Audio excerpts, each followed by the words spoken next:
Think about that music. And the reason why I play our brothers and our sisters from the nation is because it's still slapping. Absolutely. It gotta be conscious, but it gotta be dope. Yes. Y'all know it. We got some. Love you, brothers. Come on. Yeah, and I like the values. Yeah, no, definitely. And yeah, because it gives you that hood feel, but with the righteous appeal. I'm kind of so, gangsta rap I grew up on it, but I need that hood with the righteous side. Yes, those bars right here. Hood feel with the righteous feel. Right. The righteous feel. Okay, that's bar with the righteous. Write it down. T-shirt. He said it first. No, but for top, I feel like that's where hip hop is leading to. Yes. I feel like that's where we're gonna go because the more and more that people hear it, and they be like, "Oh, that was dope, that was fire." But not one time did you hear the B word. Not one time did you hear that you was gonna rob somebody. Not one time did you hear that you don't like no man. So we're gonna shift the trajectory. That's why I'm always gonna play that music. Absolutely. But so somebody asked me in my text, and I wanted to bring that on. If I can on my phone. No, but one of the person that's my other phone. I got two phones. I like having eight. But one of the things that people always say when they talk about you, they say, "Oh, see, you trying to be like me. You want to have the size. Yeah, you have the size like me." And Jordan and Apple. Me too, boy. Me too. Why you gotta top me? I got both. Exactly. Got to. Now, one of the things that people say when they try to describe me, because people always be like, "Who is Rizza?" And I'll be like, "He's like everything." I don't know, like the activist. But people always say he's our version of Malcolm X. But in a technical way, as far as the title, that would be that sort of correct. What is your title? Well, I'm a member of the Nation of Islam, follower of the Honorable Mr. Farrakhan, the teacher of the Most High Elijah Muhammad, and in the nation there is a military structure. So this is why a lot of people just think misunderstand. We have the Executive Council, which has everyone from the Supreme Captain to the Supreme Captain. We have all the different national labels who represent the different aspects. And then you have captains, and then you have ministers, you have regional ministers, local ministers, and you have local captains. You have all these different lieutenants, and of course first officers, and of course the common foot soldier, which every member is a foot soldier. So you have a military structure. Malcolm X was the national representative of the Most High Elijah Muhammad. So that title is Brother Pseudo Minister Ishmael when it comes to Minister Farrakhan. Okay. But the Honorable Minister Farrakhan is the national representative for the Most High Elijah Muhammad. Okay. You see, so there is that structure. But I happen to be in this generation that is completely different from how anything has ever been. Because we have social media, now you have an image of what people may think gives you a title in a military structure. Right. Because it's an appearance, it's really an illusion. So you have what the people call you, and you have what your status is in the military structure. So to the people, I am maybe what you were saying, modern Malcolm X, etc., which I understand what they mean by that. I understand. However, in the military structure, no, I'm not the national spokesperson for the Honorable Farrakhan. I'm not that. As a matter of fact, the national, let me correct myself, the national spokesperson for the Honorable Farrakhan was Dr. Abraham, a black woman. A black woman, yes. Minister Farrakhan. Give it up for our sister. Please.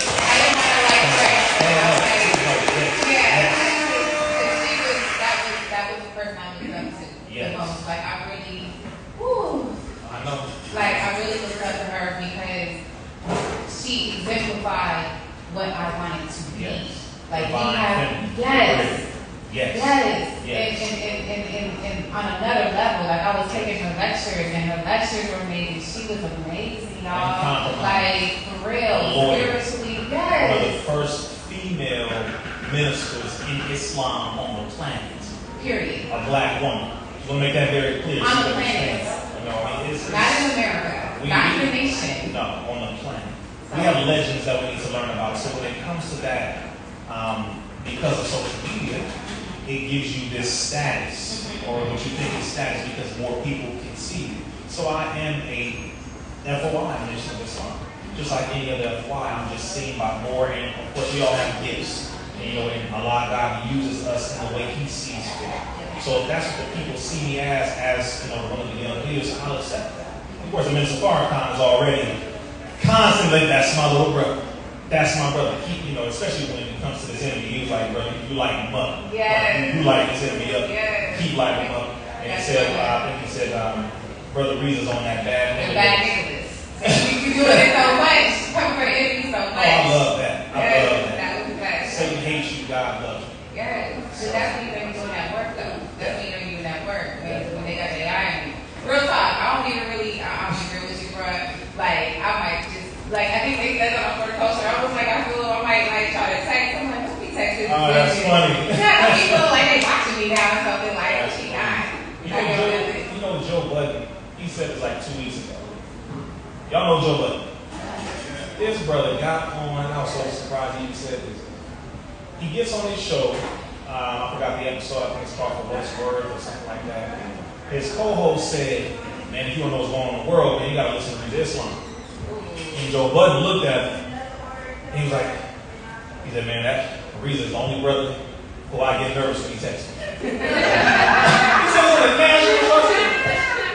So I appreciate it. That was like, brother, Rizza's gonna tell everybody you're scared. But it's a real thing. Like, it's not even an insight anymore. People really be saying that. So the phone down there. Because again, when the United States government puts you on a list, and they tell the world, this list of people is who we do not like. It is a very real possibility that your phones will be tapped unnaturally, because they're already tapped, but I mean, you know, outside of the normal tapping, tap. That's already got it. So, yeah. Really, I don't need to say your name over the phone. I'm that serious. I don't need to say, I'm like, You brother. Hey, brother. Actually, yeah, real talk. No, it is real. It's real talk. But, so, when we were talking about this, Ava, the weekend, not this weekend, but the past weekend, it was the MGT retreat, and so the lecture was all about just women and the modesty, and the modesty fashion was a big representation, a big deal, so beautiful. And it was a weird coincidence because I had just had a clip of my show where I talked about that I don't wear shorts because I don't I don't wear shorts because the skin of my thighs, I feel it excites a men's arousal, and I don't like that. I don't like that energy. I just don't like that energy. And, you know, after people saw the clip, I was DM, so many people was like, oh my God, sis, why you don't empower yourself? Somebody told you it was wrong. It was wrong to cover up. Why you cover? I was like, yo, I have never had to defend modesty. It's not even that modest. You can still see. Girl, why you covering up? I'm a girl. Honestly. Real talk. But it made me feel like, no. So are we so much in this place and space and time that we look at modesty and preservation as oppression? Yes, absolutely. How did we get there? There's layers to it. Number one, make it very clear. Islam and Arab culture are two different things. Yes. So when people say Islam did this or does this, what they're referring to about 8 times out of 10 is Arab culture. A woman walking 10 paces behind a man. A woman only covering up her whole body, you can only see her eyes. All that stuff, that's Arab culture. Yeah. Okay, let's just chill out. You're not going to have no black woman walking 10 paces behind you, not going to shoot upside you. No. All right, let's make that very clear. But they made that into some type of trap because in certain cultures it has been forced. Other cultures, women can walk out with their breasts out because it is a cultural thing that they understand. But in America, where child trafficking is a regular, Right. where clubs and pimping is all out here, Right. where they manipulate sexuality away from sensuality and the divine femininity and the divine masculine and the divine intertwining of them both. This is not the world that you want it to be. Yes. It ain't that. Yes. So when the sisters come out here with the shorts on, we not judge you, we love you. That's it. No. However, you got sick people in the society, and then you have them getting paid to be sick. And you have sickness being promoted to be pushed more. And you have people getting applauded for being sick. Yes. And everybody, hey, let's all be sick together. Let's Let's all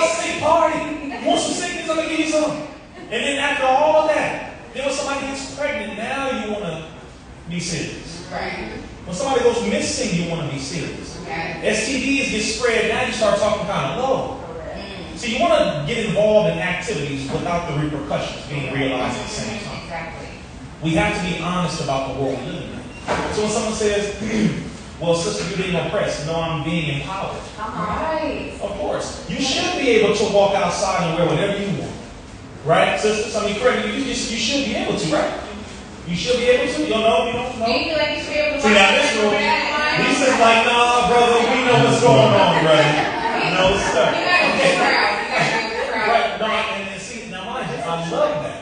The crowd that I had earlier is the opposite. For the most part. Yes. That's right, yes, honey. Yes. And the one who just said that is a man. And the one who said all that yes is a man.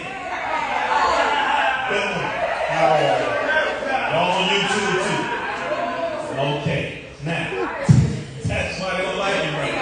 So you're supposed to be able to, but in a civilized society, things have to be covered. Why? What do you want me to focus on? What do you want me to focus on? I mean, that's up to you. All right, you got the power. Right. Direct my energy. Right. You do. Well, brother, you're supposed to have some control. You are too. Right. So if I gotta cover up, you gotta cover up too. Let's not be hypocritical. Let's not do this now. Oh, patriarchal.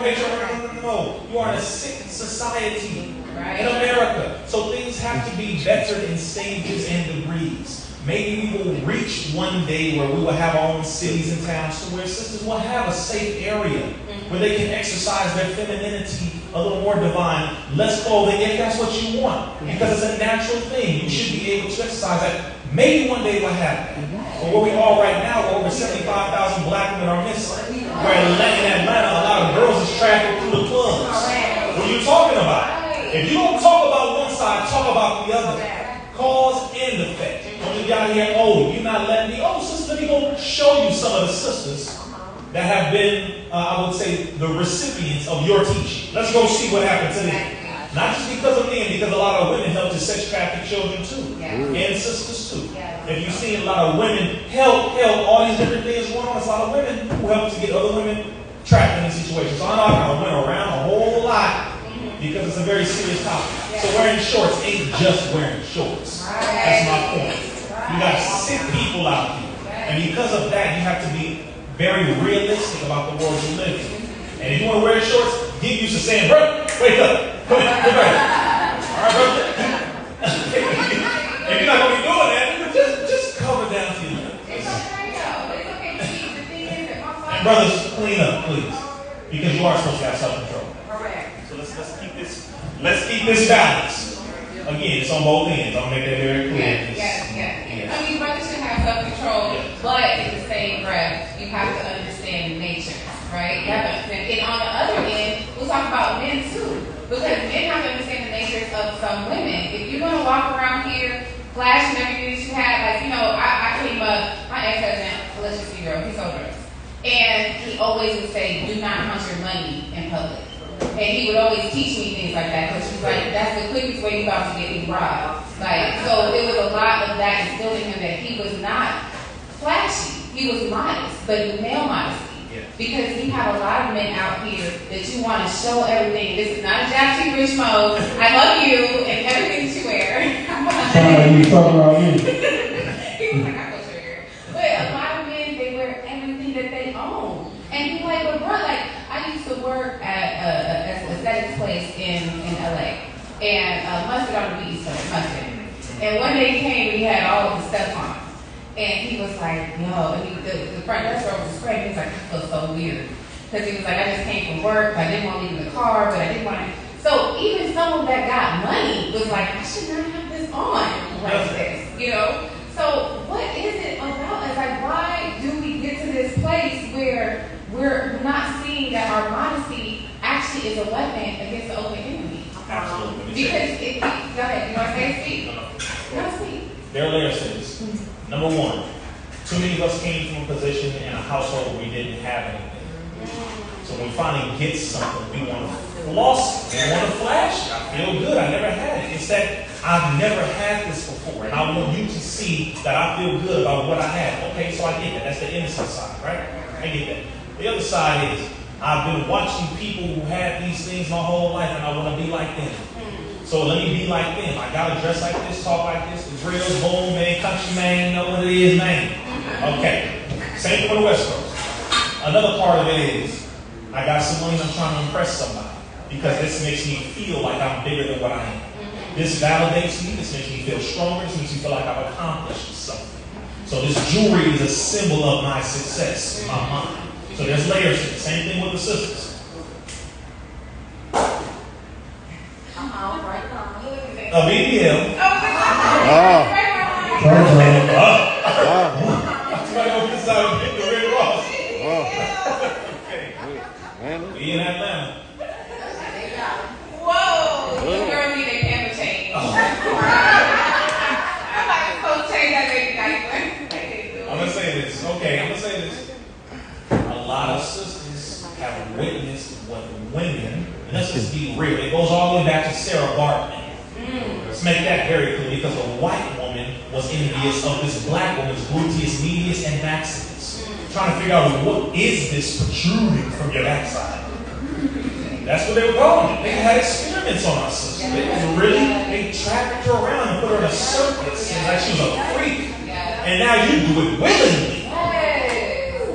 Nicki Minaj and that entire situation is the modern day version of the Venus Hottentot Sarah Bartman.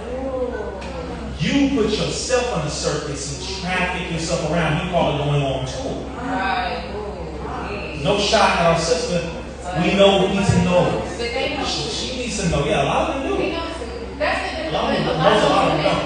A lot of them have that in their actual contracts to get a BBL. And I was going to mention this because, yes, that is some updated things in the contracts. Get the veneers, get the teeth done, get the implants here, whatever, all that. And now, BBL. Why? Because BBLs brings in more money.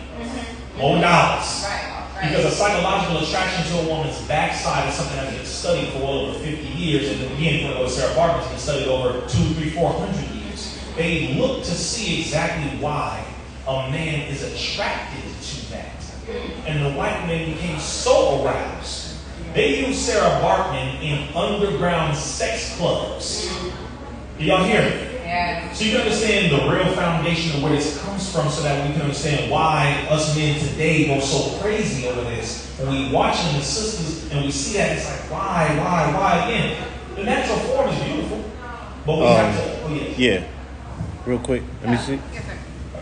Yeah, the science that they said that a woman with a larger posterior has the ability to produce a more intellectual child because that means her hips are wider and it makes space for a larger cranium, right? So the cranium, the bigger brain size in science always suggests more intellect. So they say that you have a natural propensity to a woman with a larger posterior because it means intelligence. And your primal urge, what you're looking at, you're like, oh, I have the potentiality to have a smarter child. And a smarter child in their scientific system is a child that has a better chance of survival and propagation of the species. And see, now mind you, the white man's been very smart because he studied us and studied our women. So they looked at that side as one. They looked at the size of her body and also looked at as bounty or being bountiful because it represents more money, more thriving, more life. That's why bigger women in Africa normally are worshipped. Because it shows more life. Because normally if you were skinnier, you were dying. Or you were malnourished. I mean, that's just, culture is right? He's on it. All right. So a lot of cultural, connections that they were looking at was specifically with the black woman, the melanated woman. They become unnaturally, and I would say, in a manipulated, sick way, just obsessed with you in a way where they want everyone else to share their obsession in a sick way, not a natural way, but in a very sick way. They want you to be obsessed over as an object, not as the second self of God. not as the mother of civilization, not as the house of every living human being that came from the very beginning all the way down. They don't want that. They want you to be manipulated and used. So that's why the videos are in the contract. That's a piece to it. But that's why I was saying when we were talking about building on the modesty, that has to be a part of it now. But again, that train is running out of track because now people are saying, you ain't natural. I'm talking about rappers. Oh. A lot of rappers like, I need some natural. Because now it's like, it ain't matching the legs. No. You know, and it's this. No, I mean, let's be real. And there's a lot more, and then there's that health. Yeah. Because a lot of people don't want to talk about the dark side of how many women die every year from these surgeries. People get injected with all kinds of oils and different things like that that seep into the arteries, causing heart attacks. Mm-hmm. You get your cheap ones in Mexico, the expensive ones in Miami. Some in Texas. Reason how you know? You research. Yes. Because I need to know what I'm telling my sister so that you don't run out there thinking you need to get that. No, the modesty is where your power lies. That's why the enemy is always trying to entice you to undress. But he does never want to pay you to cover up. Please understand what that is. Don't flash the bag. Be the bag. As he was saying, you know, your ex was saying, don't count your money in public. Why would you undress your woman in public? I'm trying to figure this out. I'm not going to have my woman out there in public. I'm not trying to share that with you. Because you didn't earn that. I did. Why the hell am I going to put that out there? So again, we have to switch on how we think because no man is respected who propagates and pushes his woman out in front of the world and has all of her stuff hanging out that only is supposed to be his eyes when he marries her. But the whole world is now sharing. Brother, we don't all see it. That's all our wife. That's all yours. When we going now? Only fans. What we You see what I'm saying? Some conversations. But one of the things that you just said was because the most honorable Elijah Muhammad does call the woman the second to God. Me empowering myself with that. When I watch certain things, like I tried to watch a reality show, I don't know why y'all, everybody was like, oh my God, you gotta tap in. I felt like my head hurt. Like I didn't, and it made me think about your book again. This is the theme, is your book, really. And the reason why I keep referring to his book is because I do want y'all to understand that there's so much in here. This is like, I kind of equate this to like the Behold the Pale Horse of our time. You know what I'm saying? Between cross between Behold the Pale Horse and then Message the Black Man. You know what I'm saying? But once I empowered myself with that thought process, and I'm looking at the reality TV and I'm looking at Instagram, and my head started hurting. And I was thinking like about that book when you said the television. And I saw another post someone was talking about the television and what is transmuting to you. Can you build on that concept as far as the television and what we talk about with the bodies, with the lack of modesty, and the programming of our people? First thing I'll say is tell lie vision programming. Programming you visually by telling you lies. Tell lie vision. When it comes to very intelligent people, right? Let me just say this to y'all, just so you can understand how much we program. Social media was developed so that you could give up your information in a way where you would willingly accept it to the government. They did not create social media so that you could find your cousin over in Texas or in Africa and knock it off. Number two, television was not created so that it could be entertained. It was created for programming as a military tool.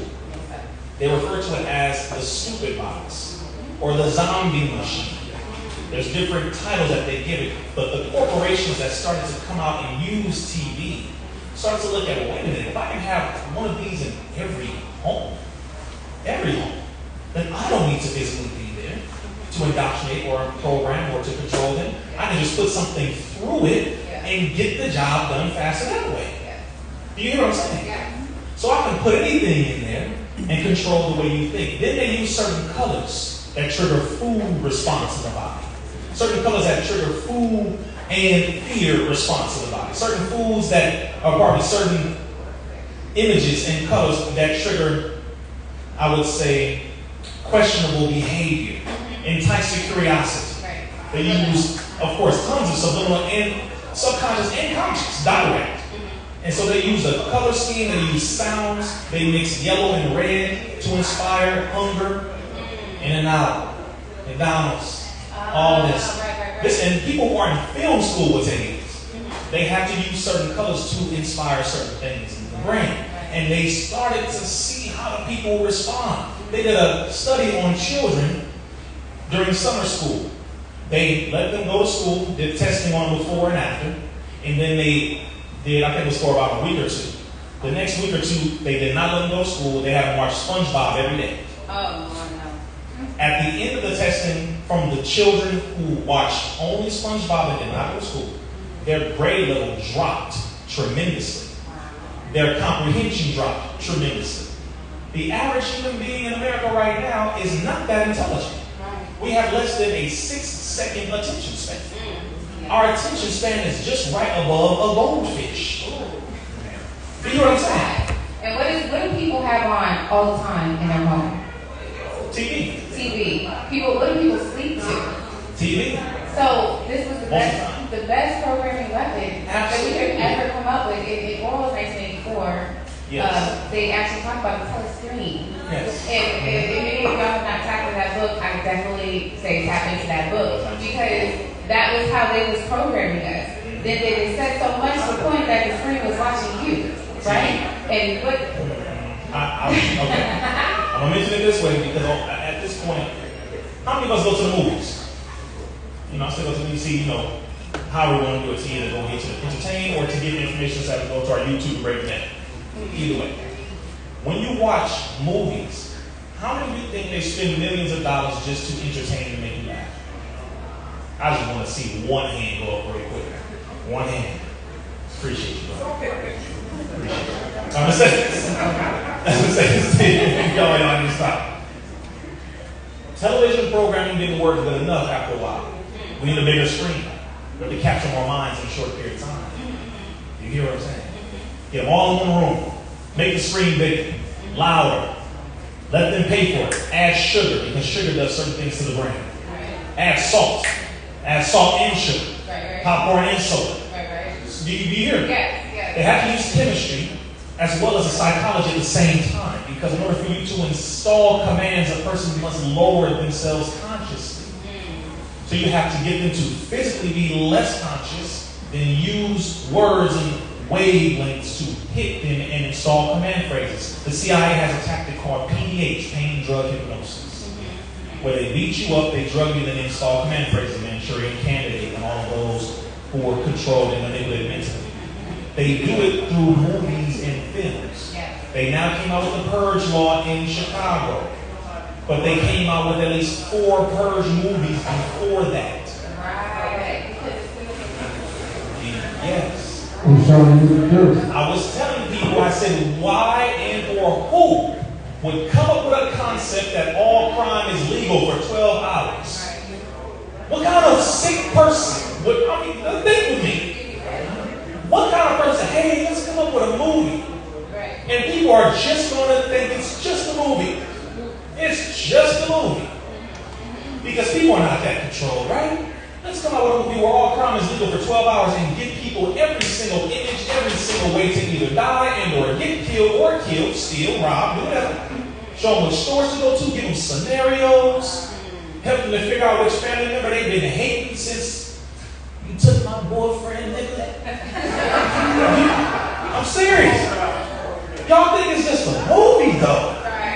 And you got people leaving the theater with somebody's boyfriend, I suppose. Okay. You're leaving the theater with so many different ways to kill. So many different tactics. So many different, I wonder, what if crime was legal for 12 hours? Then you have over half the people in America on one or more forms of psychotropic drugs. The common side effects or direct effects of these drugs, Wellbutrin, Adderall, Lorazine, Paxil, Zyprexa, you name it, is suicidal thoughts and homicidal tendencies. You hear what I'm saying? In real life, over 150 million people in America currently are on one or more forms of psychotropic drugs. So if they're on these, they're watching this movie, telling them how to kill, how to do this or that, then they're chemically castrated and destroyed from both the drugs and then the other drugs, which you call food. Okay? And then all of that, and now they're being told what to do, and they go out and they actively are more than likely going to end up doing it. Then you make it to where a law will be created to where now we got enough of them to let them go and do what they do. And the experimental host and location happens to be Chicago. And that's the point. That's why I wrote television programming in this book and went over the whole scenario. This was in 2019. So that our generation primarily, and everyone else indirectly, could be armed with looking at it differently. Because I know they were going with this. They have to. Because all of the murders is happening. And Chicago also happens to be the national headquarters of the Nation of Islam. Right. Where Minister Farrakhan is. Yeah. And you think the government ain't got no hand in that. Right. Well, the nation is there. Why ain't y'all do nothing about it? Hold on. Let me kill that nonsense right now. Why the hell ain't you doing something about it? Right. Number one. Number two, we are doing the best we can. Number three, who's providing the guns? Who has these brothers on drugs? Who continues to drive into opposite neighborhoods and territories with different colors on, shooting up people, sparking up more wars when people just caught a peace treaty? And you telling me no government agents are involved? Are you that foolish? And this happens all across the country. In modern time, like please y'all, don't get so damn sleep and weak to where you think this enemy is post-racial. We made it. No, please. They still want to make sure we get rid of each other. Because if they really cared about black people in Chicago or any part of the world, they would stop allowing gangster music to be played. They would stop pushing drugs. They would make sure all the guns, primarily from the police department, would not get on the streets. They would pour more money into different programs for the young brothers and young sisters. They would support those who are already doing work in the community. They make sure they have the money they need, the access. They'll put it on TV. Hey, they're doing a credit cleanup here. They have this mentorship program here. Every week they do it. And the artists will come together, etc. So, I know again, that was a long answer.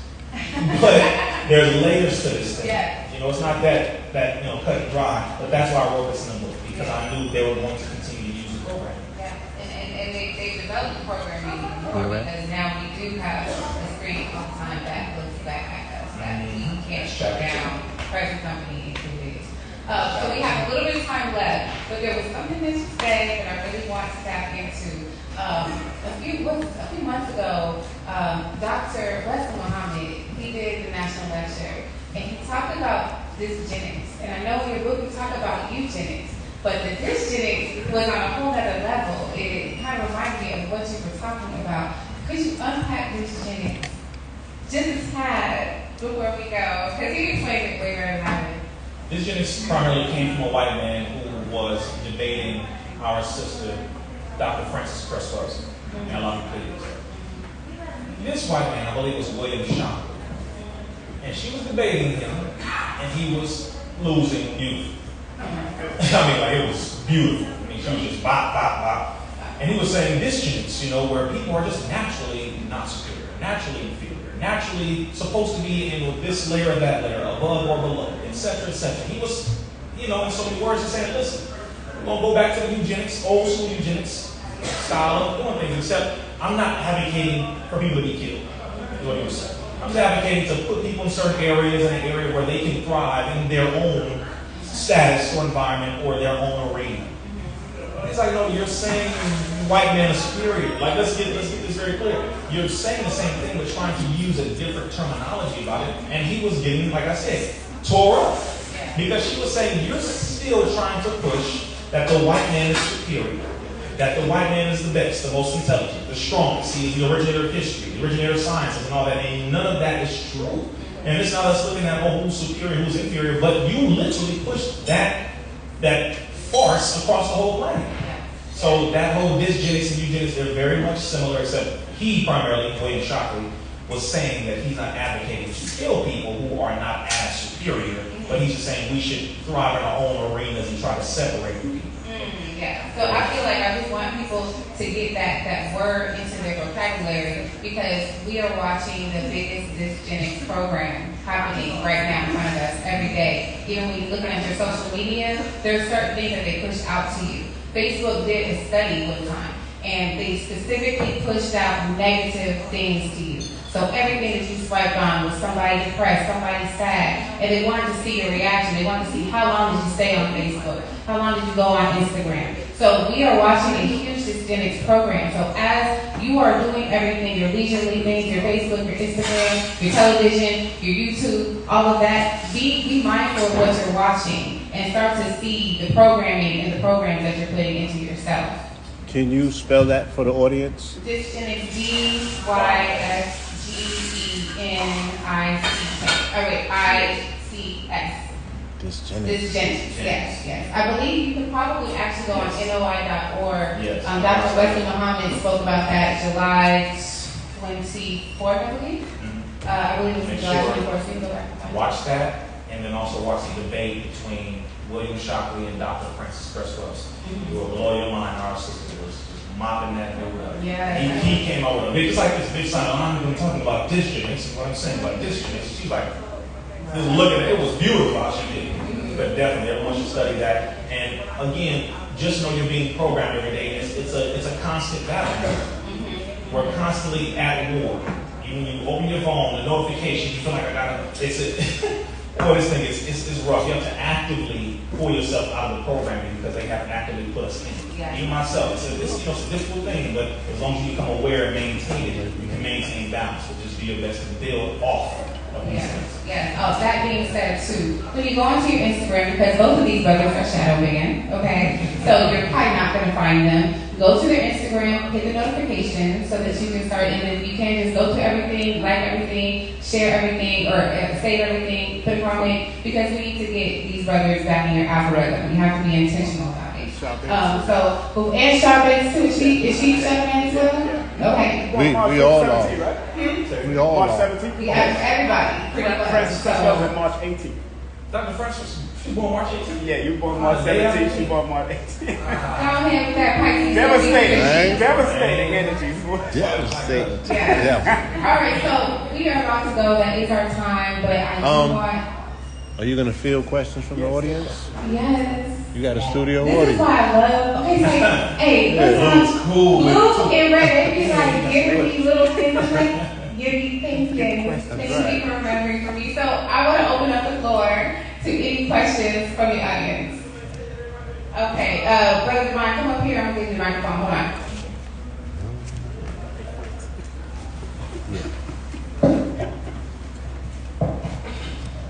Peace, God. So, I got two questions. The first one, Dr. Francis Prince. Who was she competing against? Because I want to look that up and study it. And William Shockley. Solid. Number two. So, in the times that we're living in right now, the solution to mobilize. That's probably a question I was asked on screen.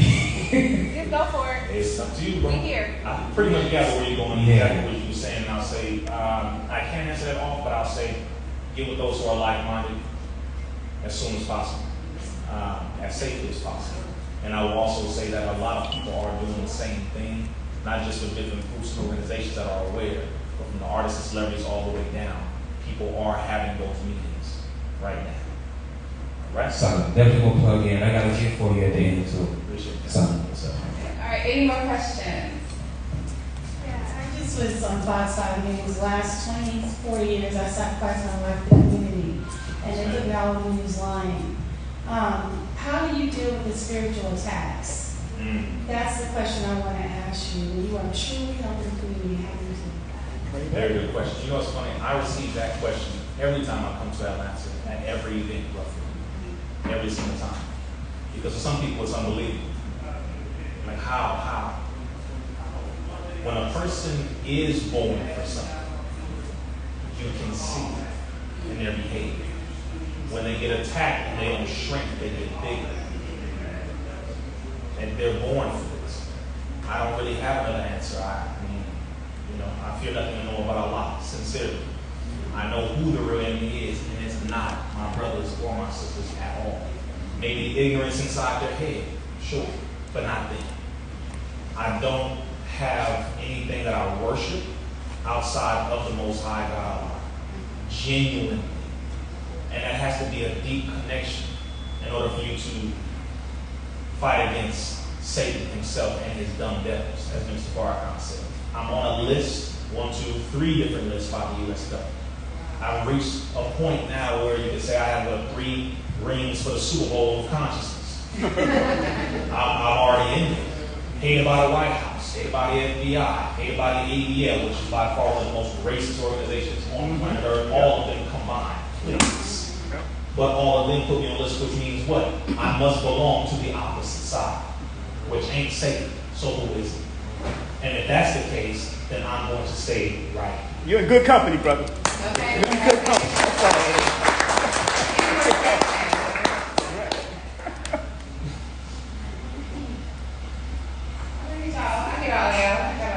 The room filled up, okay? I just had a question about the conversation that you were having during the panel in regards to reparations, and was there any legal presence? Are there any attorneys that are part of the movement, the legal aspects of it? Yes, as a matter of fact, there are a number of groups and organizations that have been working reparations within the Black community for a long time. From NCOBRA to the legal side within the Nation of Islam to other groups. I mean, there are a lot of people who have been working on this for a long time. That's one thing I want us to all acknowledge and really be thankful for. We have a lot of our people who have been working on this for a long time. They just have not received the funding they needed. They have not received the accolades or the energy or the support that they have needed. So in California, for example, Gavin Newsom, who was the governor, returned the Black Beach, the beach that was founded and owned by Black families. Say it again. Rich's Beach.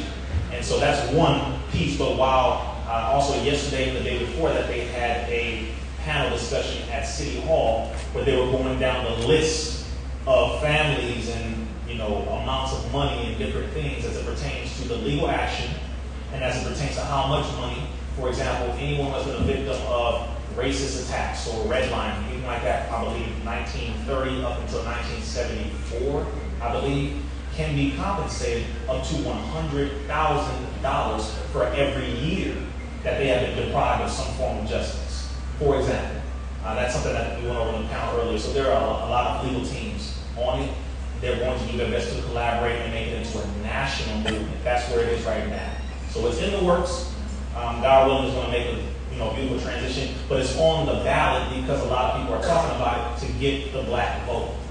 Anybody who sounds good is trying to get our participation in their campaign. So again, don't participate in anything unless there is a guaranteed move that will benefit us and our people when it comes to reparations. Hope that answers the question. Okay, I've got a question for the brother right here. Rizza, thank you, first of all. Yes, For sir. all the work you've been doing and putting yourself out there. Yes, sir. Sacrifice of Christ.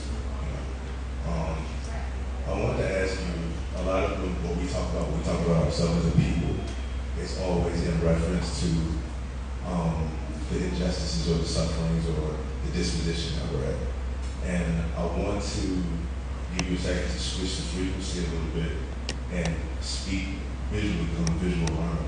Tell us what it looks like once enough of us reach the point of consciousness and awareness, and that we are extremely outnumbered and more powerful. When we get to that point, that's like the event horizon, right? It's going to have economic, ramifications and all these type of things for a certain amount of people. The economic exodus, so to speak. So tell us what it looks like when, us by ourselves. The last time they left us alone, we were Egypt. That's what happened last time we were left alone. So we can get alone with ourselves and start to build each other and start teaching ourselves how to live off of our own land and these type of things. Tell us what the promised land looks like visually. I'll say this, brother. There are over 60 all-Black towns that we have in America. Tulsa is just one. And the reason why they highlight Tulsa is because they completely destroyed it. And it is an example that if you have to get this thought in your head ever again, to fight back against us and build your home and think you're going to be this successful in all these businesses and millionaires and architects, billionaires and bankers and all this kind of stuff, this is what will happen to you. That was a psychological experiment on us as a people. But at this point now, here's the beauty of it. You have millionaires that are Black men and women, melanated family. You have us building our own areas. We're buying up land. This building, from my understanding, this lot is Black owned. Correct me if I'm wrong. The beauty is now you have your brothers and sisters have safe spaces to come to. Businesses are thriving. We have our own schools. We actually learn what we teach in the proper curriculum to build us. Not about glorifying no damn George Washington. and honest aid. Please. We're able to do that now. It is happening. So the promised land, number one, will take place when we separate from not just them physically, but from the white man inside our own head. Thank you. Because there are a lot of black Anglo-Saxons out here. That has to take place because, again, there's a lot of black folks or melanated people across the planet with white minds and who only know how to serve the dominant society. So we have to go inside ourselves and kill that within ourselves in order for us to be able to truly see the beauty of our people, because a lot of us really have given up. That's the real issue. It's funny because a lot of our people have given up and they are not even on the front lines. They just on the sidelines looking like that look painful. Community, quiet quitting. Come on, community quiet quitting. That's a blue pill original. T-shirt. Man, community quiet. Say that 3 times. Wait, Community quiet quitting. Quiet quitting. Say it again. Say it, community. Community quiet quitting. Quiet. CWQ. We coming up with all sorts of bars. That's what y'all do. So definitely, brother, it looks like us actually making a reality for ourselves where we can live and be free, justice, and equal to the best in civilized society the way we used to be, without envy, jealousy, sickness, nor pain that we can't handle and or resolve. It's getting there. I see it, but we have to embrace the small examples that we have right now. I know that. Embrace this. And then brag about this so we can brag about the nonsense they put out on social media. Yes, sir. Brag about, nah, bro, I don't know what you was talking about. I was having an event last night. It was all love. And then saged up, well water. Black on, all black on. Shea butter. Non-alcoholic wine, shea buttered up. You know what I'm saying? Smelling good, body oil. You see what I'm saying? Sound good, don't it? Gotta ask for that to it. Life is a beautiful thing. So we need to brag about it. I hope that answers the question. Okay, I've got one from this is over here, and I got one from over there. 2 questions. So, Hey, sis, how you doing? well, how are you doing? Doing well. Excellent. So, I was at Revolt earlier. I'm glad I came to this event because everything that needs to be said at Revolt is not able to be said. With that panel, there was no time, and it was organized a certain way. So, 2 questions. One, well, I'll start with this. What do you see happening next when it comes to politically, economically, this transition we're going into COVID-19? Because I watched your interview, several interviews, but the interview you did with Air Spirits. And a lot of what you said in that interview pretty much has kind of come manifest about a year and some change later. So what do you see as the next transition when it comes to, I guess,